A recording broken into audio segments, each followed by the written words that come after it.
Assalamualaikum warahmatullahi wabarakatuh. Bismillahirrahmanirrahim.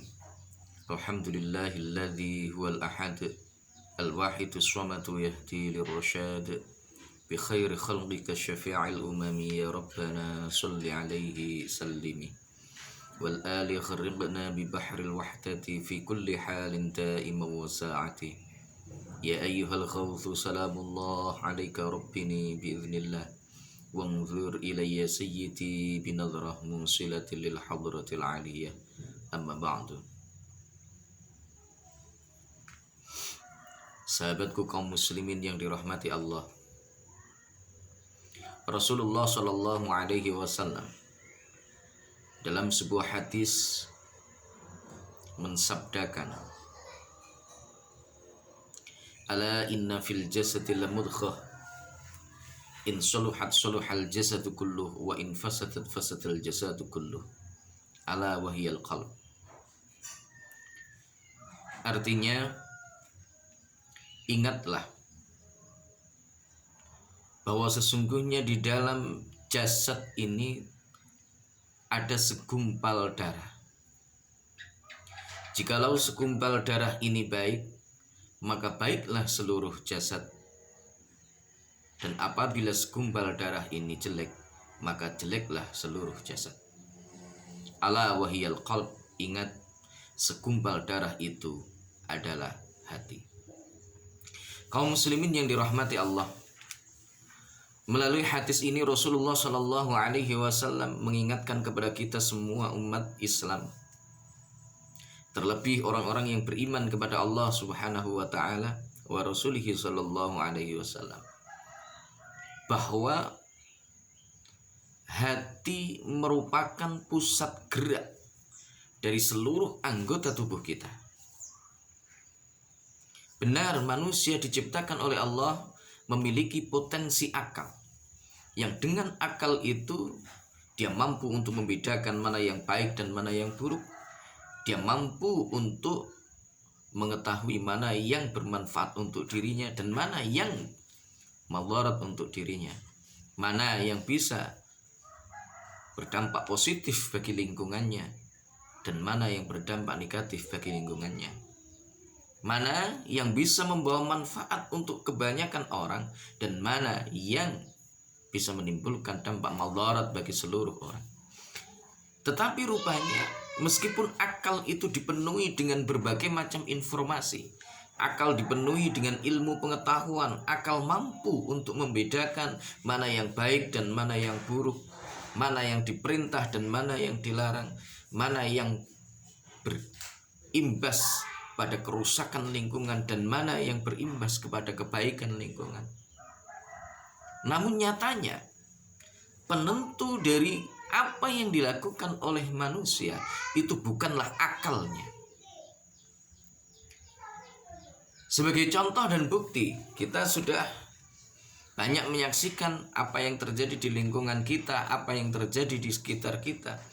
Banyak orang yang cerdas, banyak orang yang pandai, banyak orang yang alim, mengerti ilmu-ilmu agama, mengerti syariat.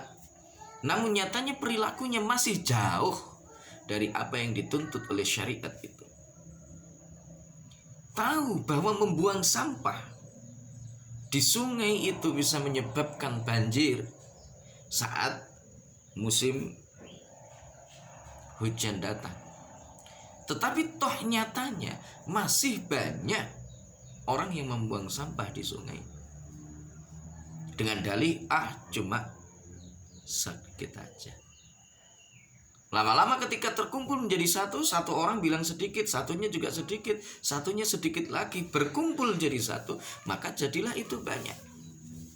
Apakah mereka tidak mengerti dampak negatif dari apa yang mereka lakukan? Apakah mereka tidak menyadari manakala mereka membuang sampah di sungai, maka itu bisa menyebabkan penyumbatan pada aliran sungai yang kemudian nanti bisa berimbas kepada banjir? Tentu mereka paham itu.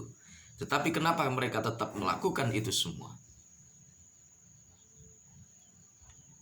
Kita juga pernah disajikan pemandangan banyak orang yang pandai, pinter, ngerti ini itu. Bahkan ketika Duku Jalji siswa, mereka semuanya menyuarakan aspirasinya agar pemerintahannya bersih dan sebagainya. Toh nyatanya ketika mereka jadi pejabat, tidak berbeda jauh dengan orang-orang sebelumnya. Banyak juga kita saksikan di kanan kiri kita, orang yang alim, ngerti tentang agama, ngerti tentang syariat. Azan dikumandangkan, bukannya dia menuju kepada masjid untuk melakukan sholat berjamaah, tetapi dia justru menunda-nunda dengan alasan bahwa waktu sholat masih ada. Kenapa itu semua terjadi? Akal benar mampu untuk membedakan bainal haqqi wal batil. Akal mampu melihat mana yang baik, mana yang buruk. Akal mampu untuk membedakan ini yang berdampak positif, ini yang berdampak negatif. Akal mampu untuk membedakan ini perintah Allah dan ini larangan dari Allah Subhanahu wa ta'ala. Tetapi ingat, penentu dari semua itu, penentu dari seluruh tindakan dan aktivitas manusia, ternyata bukan terletak pada akalnya, melainkan terletak di dalam hatinya.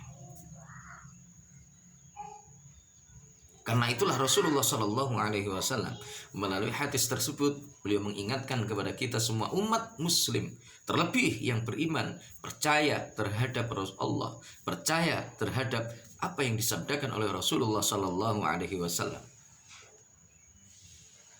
bahwa ternyata yang menjadi pusat dari gerak tubuh manusia itu adalah hatinya. Manakala hati itu dikuasai oleh dewan perancang kebaikan, maka yang terwujud dari seluruh aktivitasnya, baik itu berupa ucapannya, tindakannya, penglihatannya, telinganya, apa yang terbesit di dalam akal dan pikirannya, semuanya merupakan hal-hal yang baik, hal-hal yang diridhai oleh Allah Subhanahu wa ta'ala. Sebaliknya, manakala hati dikuasai oleh dewan perancang kejahatan, hati dikuasai oleh nafsu manusia yang selalu mengajak kepada keburukan, inna nafsal ammaratum bisu, bahwa sesungguhnya nafsu itu senantiasa mengajak kepada keburukan dan keburukan. Maka ketika itu yang terjadi, nafsu yang diciptakan bukan dijadikan sebagai kendaraan, melainkan dia menguasai diri manusia, maka seluruh jasadnya akan menjadi cerminan dari kejahatan-kejahatan yang ada di dalam hatinya.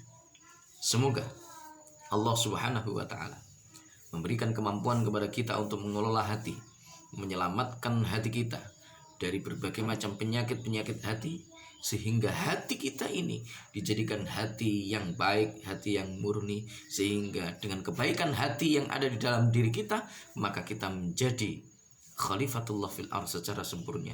Kita menjadi pengganti Allah Subhanahu wa ta'ala di dalam mengelola alam kita, mengelola lingkungan kita, mengelola segala sesuatu potensi daya yang ada di dalam dunia ini untuk kebaikan dan kemaslahatan bagi umat dan masyarakat. Semoga dengan hati kita yang baik, diberikan hidayah oleh Allah, taufik oleh Allah, maka dorongan hati kita semuanya, seluruh tubuh kita, anggota badan kita, perilaku kita, gerak kita, semuanya dijadikan dalam rangka ketaatan kepada Allah Subhanahu wa ta'ala.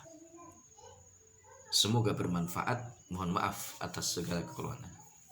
Wallahul muwafiq ila aqwamit thoriq. Billahi taufiq wal hidayah wa minar rasul sallallahu alaihi wasallam asy-syafa'ah wa tarbiyah. Wa minal ghaus radhiyallahu an-nadrah wal barakah wal karamah. Wassalamualaikum warahmatullahi wabarakatuh.